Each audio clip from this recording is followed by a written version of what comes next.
All right, today we are going to be reading this in two parts to finish the book. So we're going to read chapters 42 to 46 first, and then 46 to 51 to finish the book.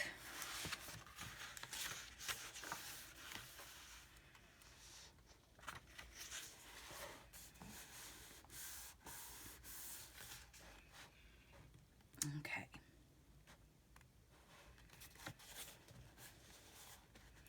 I didn't have much time to mull over my mistake. We had a steady stream of visitors as the hours passed. Early wishmakers came throughout the day. A little girl who wanted 20 hamsters. The grocer down the street hoping for a summer of sweet peaches. The usual. The local reporter returned. She peeked at some of the new wishes hanging from my boughs and took a photo of the broken eggshells on my trunk. Sandy and Max came to remove the police tape surrounding me. Francesca joined them. Today, she had Lewis and Clark on her thin leather leashes. Each cat was wearing an embarrassingly sparkly harness. Francesca discussed the broken eggs with Sandy and Max, while Lewis and Clark wove around her legs. I've got a tree cutter coming out later to give me an estimate, Francesca said. So you're definitely cutting it down? Sandy asked, in what I liked to think was a disappointed voice. Yep, no question. See that muck? All the water in the yard? Francesca pointed at the soggy lawn. Plumbers told me this dang tree is plugging up some of the pipes. Least bit of rain and the yard turns into a giant mud puddle. Still, people are going to be sorry to see it go, Max said. He reached for Clark's leash and tried to unwrap Francesca. I know, it's a good old tree, but sentiment doesn't pay the plumber. Sandy grabbed Lewis while Francesca attempted to unknot herself from the leashes. What about the animals and birds that live in the tree? She asked. That's where I'm using the old noggin, Francesca said. Every year, the opossums and owls and such vacate the premises on Wish Day. Strangest thing, it's like they know what's coming. She hopped over the web of leashes. Suppose they don't like being disturbed. In any case, I'm hoping the cutters will come late tomorrow afternoon.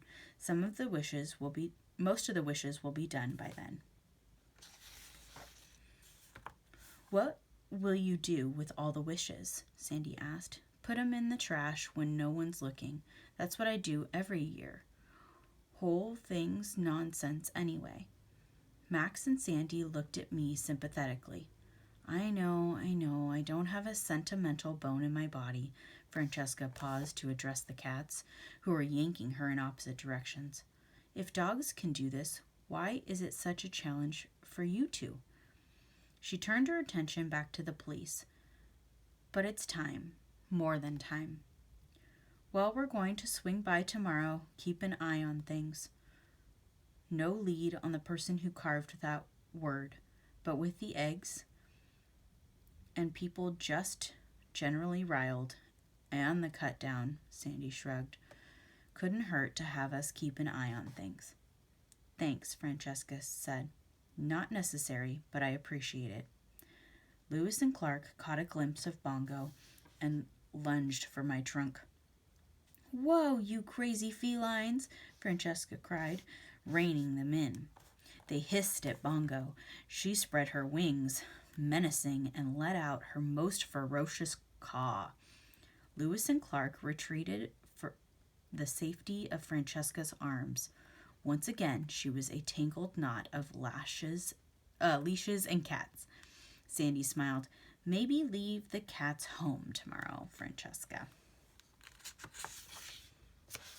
Chapter 43. That afternoon, I met my executioners. Not having teeth, I'd never really understood the fear people seem to have of dentists. I've overheard conversations where the word root canal and cavity were used, but in tree world, those have different meanings. After seeing the tree cutters and their equipment, I understood.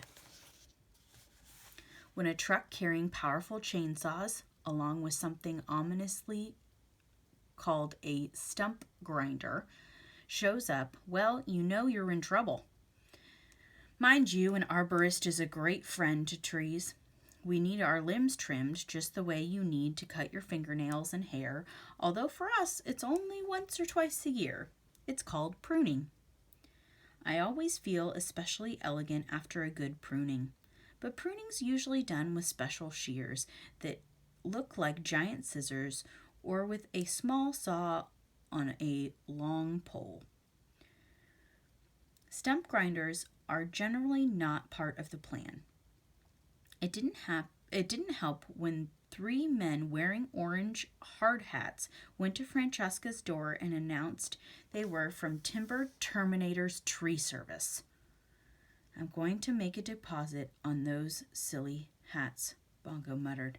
No, Bongo, I said, although the idea was tempting. Let's wait and see what's what.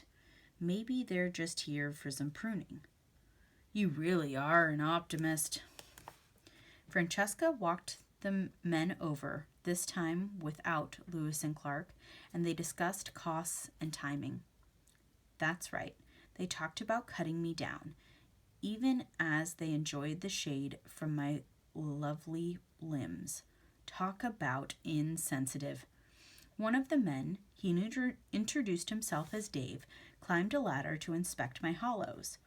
Agnes, Harry Spiders, and Big U eyed him warily, ready to defend their babies.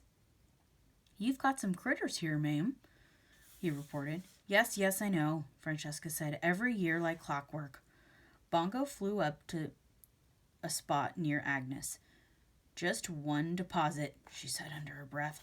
That's all I'm saying. Situation like this, we generally advise cutting in late fall. Less likely to disturb any nests. I've got that covered, Francesca nodded, hands on her hips. Animals and birds hightail it out of here every May 1st. Wishing Day, you know. Dave scratched his stubby chin. Wishing Day? People make wishes, put 'em on the tree. Animals and birds don't like all the noise. If you could do this tomorrow afternoon, the timing would be perfect. You work on Saturdays? Sure do. Dave shook his head. Wishing Day? He murmured. Now, I've heard everything.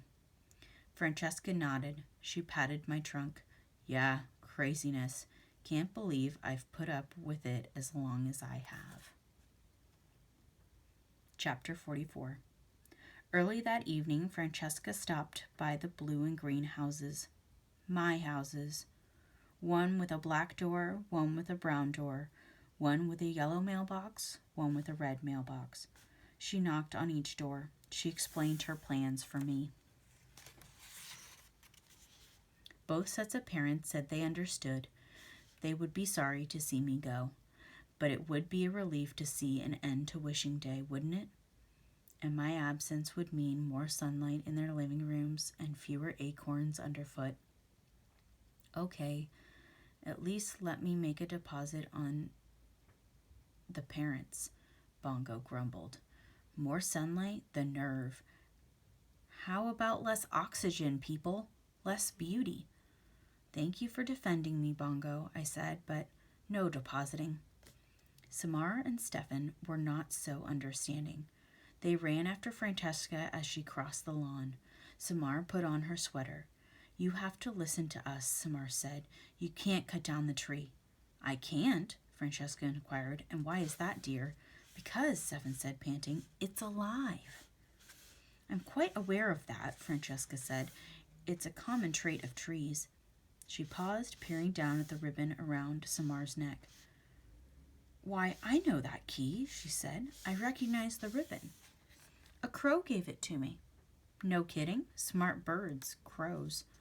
Samar slipped the ribbon over her head and handed the key to Francesca. "Oh, I don't want that old thing," she said, giving it back. "You can keep it. It just made me remember." "It's not important." It opens a diary. My great-great-grandmother, Maeve, kept a journal after she moved here. "So that's what it's for?" Samar said. "Where is it, Stefan?" "The journal.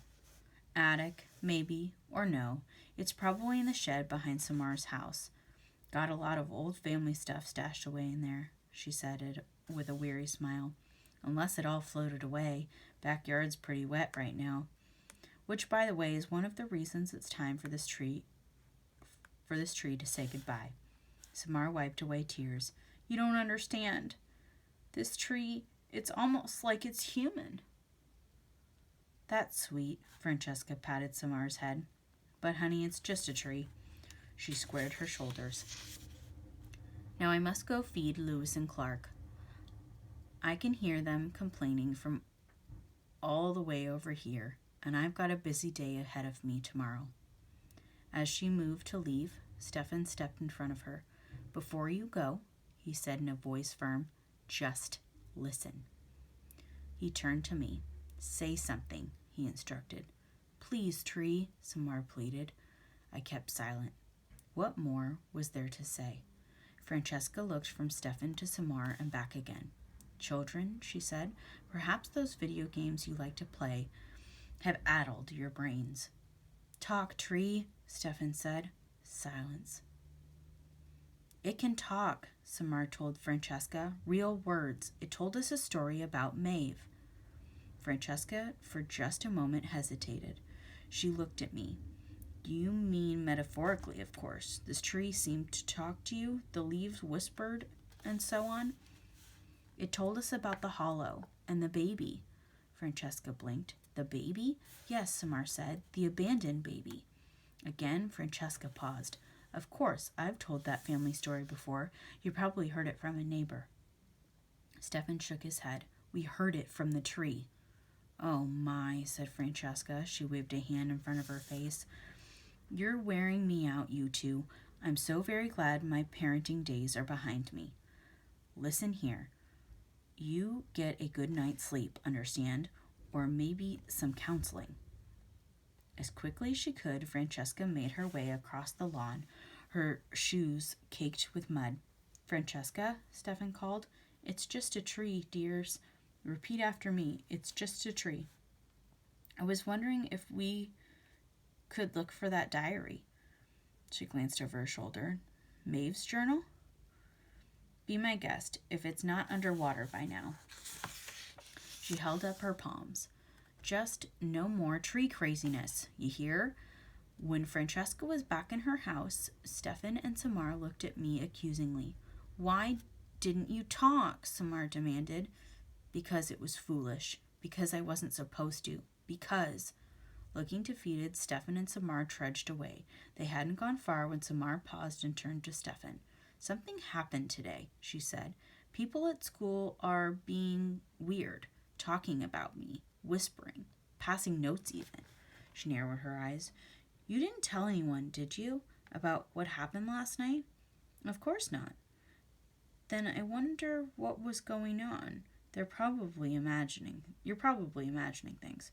"I don't think so. I mean, I'm used to people talking about me, being mean, but this was different." "Things aren't always what they seem," Stefan smiled sympathetically. "Come on, let's go check out that shed." I watched the two of them head toward Samar's backyard. They were talking, laughing, becoming friends, perhaps. Maybe I hadn't been so foolish after all.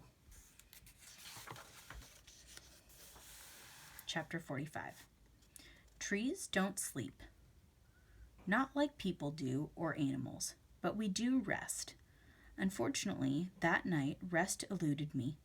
I was filled with questions about the coming day, of course, but most of all, I didn't want to miss a moment of what little life I had left. I wanted to drink in the stars. I wanted to feel the fuzzy wings of the owlets. I wanted to stretch my roots just a little bit further before the night was through. I wanted to indulge in some quiet contemplation about life and love and what it all meant.